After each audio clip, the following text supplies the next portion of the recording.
जय श्री राधे कृष्ण। आप सभी का आपके अपने YouTube channel VK Mishra present में बहुत बहुत स्वागत है। आइए सुनते हैं वैशाख मास महात्म्य कथा में 11वें अध्याय की कथा। अब तक आपने जो कि 1 से लेकर के 10 अध्याय कथा को श्रवण किया, अगर अभी तक नहीं सुना हो तो हमारे चैनल पे वीडियो अपलोड है या हमारे चैनल पे जो कि वैशाख मास महात्म्य कथा के नाम से प्लेलिस्ट बनाया गया है, उसमें जाकर के आप पिछले अध्याय कथा को श्रवण कर सकते हैं। तो बोलिए प्रेम से भगवान विष्णु की जय, माता लक्ष्मी की जय, सर्व देवी देवता की जय। राजा कहने लगे कि हे ब्राह्मण, वैशाख मास के धर्म अति सुलभ हैं और पुण्यों को देने वाले हैं, जो भगवान को प्रसन्न करते हैं और तत्काल ही धर्म, अर्थ, काम, मोक्ष के देने वाले हैं। परंतु ऐसे वेदानुकूल धर्म का भी संसार को ज्ञात नहीं है। अनेक राजसी धर्म और तापसी धर्म इस संसार में विख्यात हैं, परंतु वह कष्ट साध्य है। इसमें अधिक समय लगता है, क्योंकि कोई मास, कोई चातुर्मास अथवा कोई व्यक्तिगत आदि धर्मों की प्रशंसा करते हैं। इसका यह क्या कारण है, मुझे सविस्तार बतलाइए। तब श्रुतदेव जी कहने लगे कि हे राजन, इस संसार में भोगों की इच्छा करने वाला मनुष्य है, परंतु बहुत थोड़े मनुष्य ऐसे हैं जो स्वर्ग के अभिलाषी हैं, तथा मोक्ष प्राप्ति साधन करने वाले तो बहुत ही कठिनता से ही मिलते हैं, जिससे राजस और तामस कार्य ही अति प्रसिद्ध है। किंतु सात्विक धर्म बहुत कम है, जो कि भगवान को प्रसन्न करने वाला है। यह धर्म चूंकि इच्छा रहित है, इस कारण इससे लौकिक अथवा पारलौकिक सुख के साधन होते हैं। किंतु वैष्णवी माया से मोहित होकर मनुष्य समझता नहीं। अधिपतन के प्राप्त होने पर मनुष्य के मनोरथ पूर्ण होते हैं, परंतु वैशाख मास के सर्वधर्म संगत्वों के लिए कहे गए हैं और यही सतगुणियों का धर्म है। इस संबंध में एक पुरातन इतिहास कहता हूँ, सो ध्यान पूर्वक सुनो। इक्ष्वाकु वंश में एक बड़ा यशस्वी ब्राह्मणों का मान करने वाला राजा हुआ। वह राजा एक दिन शिकार खेलने के लिए वन में गया और शिकार खेलते हुए वशिष्ठ जी के आश्रम पर जा निकला, जहाँ पर उसने देखा कि मार्ग में वशिष्ठ जी के शिष्यों ने कहीं प्याऊ लगा रखी है तो कहीं पर छाया मंडप बनवा रखा है, कहीं बावड़ी बना रखे हैं, कहीं मार्ग साफ कर रहे हैं, कहीं बैठे हुए लोगों से भाव कर रहे हैं, कहीं बैठे हुए लोगों से कह रहे हैं कि यहाँ सुगंधित वस्तुएं बांटो, कहीं पर सुगंधित फल बट रहे हैं, कहीं पर छत्री दान कर रहे हैं, कहीं सायं काल के समय ठंडा जल पिला रहे हैं, कोई वृक्ष की छाल को साफ कर रहा है, कहीं मध्याह्न समय छत्रियों का दान कर रहे हैं, कहीं पर पान और कहीं पर कपूर, कहीं वृक्ष की छाल को शुद्ध करके उस पर फूल डाल रहे हैं, कहीं डाल पर झूला डालकर झूल रहे हैं। तब राजा ने उनसे पूछा कि वह कौन है और क्या कर रहे हैं। तब उन्होंने उत्तर दिया कि वह महर्षि वशिष्ठ जी के शिष्य हैं और उन्हीं की आज्ञा से यह सब काम कर रहे हैं। राजा ने फिर पूछा कि इन धर्मों से कौन देवता प्रसन्न होते हैं और क्या फल मिलता है। तो उन्होंने कहा कि हे राजन, हम अपने गुरु जी की आज्ञा से ऐसा कर रहे हैं, हमको बताने का अवकाश नहीं। आप यह सब बातें हमारे गुरु जी से जाकर पूछ सकते हैं।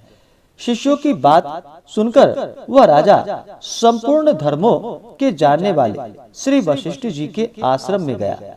वहाँ विद्या और योग का स्थान था। राजा को अपने आश्रम की ओर आता हुआ देखकर उन्होंने बड़े प्रसन्न चित्त होकर शिष्यों के सहित राजा का अतिथि सत्कार किया। तब बड़ी प्रसन्नता और नम्रता के सहित बैठकर गुरु जी से वह प्रश्न किया। राजा कहने लगे कि हे गुरुदेव, मैं आखेट से थककर अतिथि भाव से आपके आश्रम की तरफ आ रहा था, तो मैंने आपके शिष्यों को बहुत से धर्म के कार्यों को करते हुए देखा। इसलिए महाराज, मेरे मन में बड़ी शंका उत्पन्न हो गई है कि इन धर्म कार्यों को करने से क्या फल होता है। आप सर्वज्ञ और मेरे गुरु जी हैं, अतः कृपा करके आप मेरे इस संदेह को दूर कीजिए। मैं आपको नमस्कार करता हूँ। वशिष्ठ जी कहने लगे कि हे राजन, ऐसा प्रतीत होता है कि पुण्य फलीभूत हो रहा है। जो तुम्हारी बुद्धि धर्म की कथा और इनके धर्म के तत्वों में अति पवित्र होकर लगी है। तुम्हारी बुद्धि अत्यंत पवित्र और परीक्षित है। जो प्रश्न तुमने किया है, हम इसका वर्णन करते हैं। इसके सुनने से पापों का नाश होता है। जो सब धर्मों को छोड़कर विषय वासनाओं से अलग रहकर प्रातःकाल वैशाख का स्नान करे तो भगवान का अति प्रिय हो जाता है। जिसने सर्वधर्म के कर्मों को किया है परंतु वैशाख का धर्म नहीं किया, उससे भगवान दूर रहते हैं। जिसने वैशाख मास बिना दान तथा स्नान के गवा दिया, वह दूसरी योनि में चांडाल के घर में जन्म लेता है। जिसने वैशाख मास में विधिवत भगवान की आराधना की, भगवान उसी से प्रसन्न होते हैं और श्रद्धा से भगवान का थोड़ा सा भी जो कार्य करते हैं वह उसी से प्रसन्न हो जाते हैं। किसी ने प्यासे को बहुत जल दिया, वह थोड़ा या अधिक परिश्रम नहीं देखते। विष्णु भगवान ऐसे ही प्रसन्न होते हैं। बड़े कर्मों से इतना फल नहीं मिलता, परंतु श्रद्धा से किए हुए छोटे छोटे कर्म का फल भी दिन दिन दुना हो जाता है, कर्मों से अधिक हो जाता है। कर्मों से पुण्यकारी, वरन कर्मों का पुण्यकारी होने में स्वयं कर्म आवश्यक नहीं, किंतु कर्मों का स्वरूप और उनकी गति ही प्रधान है। और धर्मों में वैशाख मास के धर्म अति शुभ है तथा भगवान को प्रसन्न करने वाले हैं। इसमें श्रम भी और व्यय भी अधिक नहीं है। जो वैशाख के धर्मों को नहीं करता वह अवश्य ही निंदनीय है।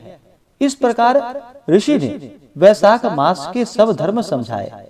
तब राजा पूजा करके अपने घर को चला गया। घर पहुंचकर और वैशाख मास के कृत्यों को करने व भगवान की पूजा के अतिरिक्त उसको और दूसरा कार्य कुछ भी अच्छा नहीं लगता। फिर राजा ने हाथी पर नगारा रखवाकर सारे नगर में यह सूचना करा दी कि 8 वर्ष की आयु से लेकर 80 वर्ष की आयु तक जो मनुष्य मेष के सूर्य में सूर्योदय के पहले स्नान नहीं करेगा वह देश से निकलवा दिया जाएगा। पिता, पुत्र, इष्ट, मित्र चाहे कोई भी हो, वैशाख धर्म का पालन अवश्य करना पड़ेगा। जो नहीं करेगा वह चोर के समान दंडनीय समझा जाएगा और शहर से दूर निकलवा दिया जाएगा। इस प्रकार का शहर में ढिंढोरा पिटवा दिया। पवित्र जल में स्नान करो, स्थान स्थान पर प्याऊ लगवाओ, यथाशक्ति योग्य ब्राह्मणों को दान दो तथा अन्य सभी धर्म कार्य करो। प्रत्येक गांव गांव में उपदेश करने के लिए विद्वान ब्राह्मण नियुक्त किए। 8 वर्ष की आयु से लेकर 80 वर्ष की आयु तक जो मनुष्य इन धर्मों का पालन नहीं करेगा वह चोर की तरह दंडनीय समझा जाएगा, शहर से बाहर निकलवा दिया जाएगा। इस प्रकार की सूचना जो कि सारे शहर में करवा दी गई। वह सूर्यवंशी राजा चक्रवर्ती तथा बड़ा बलवान था। इस कारण सारी प्रजा ने उसकी आज्ञा का पालन किया। उसकी आज्ञा भंग करने की किसी में भी सामर्थ्य नहीं थी। इस प्रकार इस सूर्यवंशी राजा ने मेरे समय के सब लेखों को मिटा दिया और सब लोगों के पुराने कर्मों का नाश कर दिया। अतः मेरे लिए अथवा चित्रगुप्त के लिए कोई काम शेष नहीं रहा। वैशाख मास के प्रभाव से ही सारे नरक भी खाली हो गए। उन्हीं के प्रभाव से नरकों का मार्ग ही अवरुद्ध हो गया। सब मनुष्य पवित्र होकर वैकुंठ को जाने लगे। एक समय नारद जी धर्मराज के पास जाकर कहने लगे कि हे राजन, नरक में पहले जैसे हाहाकार शब्द अब नहीं सुने जाते, इसका क्या कारण है? तब यमराज कहने लगे कि हे महामुने, पृथ्वी पर एक राजा हुआ है। उसने अपने राज्य में आज्ञा करा दी है कि जो कोई वैशाख के धर्मों का पालन नहीं करेगा वह दंडनीय समझा जाएगा और शहर से बाहर निकलवा दिया जाएगा। पुत्र, भार्या, इष्ट, मित्र, चाहे कोई भी हो, सब ही वैशाख मास के धर्म का पालन करे। उसने धर्महीनों को दंड देने के लिए एक पंचायत नियुक्त कर दी है। इस प्रकार उस चक्रवर्ती राजा ने यह धर्म वृक्ष सारे देश में विस्तार पूर्वक फैला दिया है। इस देश में जो पापी मर जाते हैं वे भी वैकुंठ को चले जाते हैं। यह सर्वधर्म प्रचारक जो है वह राजा चक्रवर्ती है और सारे संसार में उसकी आज्ञा का पालन हो रहा है। अतः 8 वर्ष की आयु से लेकर 80 वर्ष तक की आयु वाले सभी प्राणी किसी प्रकार से भी वैशाख मास के धर्मों का उल्लंघन नहीं करते। इसलिए स्वर्ग और नरक सभी खाली हो गए हैं। कर्मों के नाश से चित्रगुप्त के पास भी लिखने के लिए कोई काम नहीं रहा और काठ के मुनि की तरह बैठे हुए हैं। अब मैं पृथ्वी पर जाकर युद्ध करूंगा और उसको मारकर फिर अपना शासन कायम करूंगा। स्वामी का काम अवश्य करना चाहिए। इतना कहकर यमराज मृत्यु, रोग, जरा आदि अपने सब दूतों को साथ लेकर राजा की नगरी को चारों ओर से घेर लिया। राजा ने भी यह सुना कि उसकी नगरी को यमराज ने चारों ओर से घेर लिया है। तब राजा अपनी सेना को लेकर नगर के बाहर आया। दोनों सेनाओं में अति घोर युद्ध शुरू हुआ। उसी समय राजा ने अपनी तीव्र बाणों से यम के धनुष को काट डाला, परंतु यम ने भी राजा के रथ के सारथी को मृत्यु शैया पर डाल दिया। तब राजा ने तलवार लेकर यमराज पर आक्रमण किया। राजा ने उसके ढाल तलवार को अपने बाणों से छिन्न भिन्न कर दिया। तब यमराज क्रोधित होकर अपना दंड उठाकर राजा पर दे मारा। उस समय बड़ा हाहाकार मच गया। तब विष्णु भगवान ने अपने भक्त की रक्षा के लिए अपना सुदर्शन चक्र छोड़ा। वह सुदर्शन चक्र यमराज के सब आक्रमणों का निवारण करता हुआ यमराज की सेना को काटने लगा। उसी समय भक्त राजा ने सुदर्शन चक्र की स्तुति आरंभ कर दी और कहा कि हे विष्णु भगवान के हाथ के आभूषण, तुमको सहस्त्र बार नमस्कार है। तुमको भगवान सारे लोक की रक्षा के लिए धारण करते हैं, क्योंकि तुम देवताओं के रक्षक हो और जो उनके शत्रु हैं उनके काल हो। सो हे जगतपते, हम सबकी रक्षा करो। ऐसी स्तुति को सुनकर चक्र यमराज को बांधकर राजा के पास छोड़कर स्वयं फिर स्वर्ग को चला गया। फिर यम उदासी होकर ब्रह्मा जी के पास गया। जो ब्रह्मा जी देवताओं के आश्रय और जगत की उत्पत्ति के कारण है, सबके पितामह, सब लोकपाल और दिक्पालों के पूजित, पृथ्वी, आकाश, पाताल, पर्वत, दिन रात, पक्ष, मास, ऋतु, अयन, युग, संकल्प तथा विकला, पूर्णिमा, अमावस्या, सब दुख, भय, लाभ, जय अजय, शतोगुण, रजोगुण तथा तमोगुण सब मूर्तिमान होकर आपस में कहने लगे, यम का यहाँ पर कैसे आना हुआ। सभी सभासद गणों को यमराज के फटे हुए कपड़े तथा बुरी दशा में देखकर बड़ा विस्मय हुआ। सभी आपस में कहने लगे कि यमराज ऐसे दीनावस्था में यहाँ पर कैसे आया। यह सब बात सोच ही रहे थे कि सब प्राणियों के स्वामी और सूर्य के पुत्र यमराज ब्रह्मा जी के चरणों में इस प्रकार आकर गिर गए, जैसे कि कटा हुआ वृक्ष पृथ्वी में आकर गिर जाता है और त्राही त्राही पुकारने लगता है कि हे देव, मेरा अत्यंत अपमान हो गया है। मेरे कपड़े फाड़ डाले गए और मुझको पीटा गया है। हे कमलासन, आपके रहते हुए मेरी यह दुर्दशा हुई है। इतना कहकर वह मूर्छा खाकर पृथ्वी पर गिर पड़ा। तब वहाँ पर बड़ा कोलाहल मचा।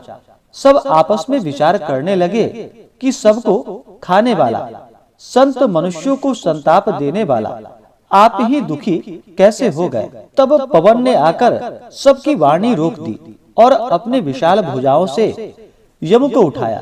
चारों ओर व्याप्त रहने वाला उदार बुद्धि पवन उसको आसन पर बिठाकर कहने लगा कि किसने तुम्हारा अपमान किया तथा तुम्हारे स्थान से तुमको किसने निकाल दिया और तुम्हारी बही किसने ले ली। यह सब वृतांत तुम ब्रह्मा जी से कहो, जो सबके पितामह हैं। और आगे कहने लगा कि सारे लोगों के दुखों को नाश करने वाले पितामह ब्रह्मा जी ही तुम्हारे दुखों का नाश करेंगे। यह सुनकर यमराज ब्रह्मा जी के मुख की ओर देखने लगा। इस प्रकार से अस्कंद पुराणीय वैशाख महात्म्य में नारद एवं अम्बरीश के संवाद में कीर्तिमद विजय नामक 11वां अध्याय पूरा हुआ। तो बोलिए प्रेम से भगवान विष्णु की जय, माता लक्ष्मी की जय, सर्वदेवी देवता की जय। इसी प्रकार से आगे के अध्याय को सुनने के लिए हमारे इस चैनल पे अगर आप नए हैं तो चैनल को लाल बटन दबा करके सब्सक्राइब करें, साथ में बेल आइकन घंटी को दबाएं ताकि मेरे वीडियो का नोटिफिकेशन आपको समय से मिलता रहे। वीडियो को लाइक करें, शेयर करें। सुखी रहें और स्वस्थ रहें। जय श्री राधे कृष्ण। धन्यवाद।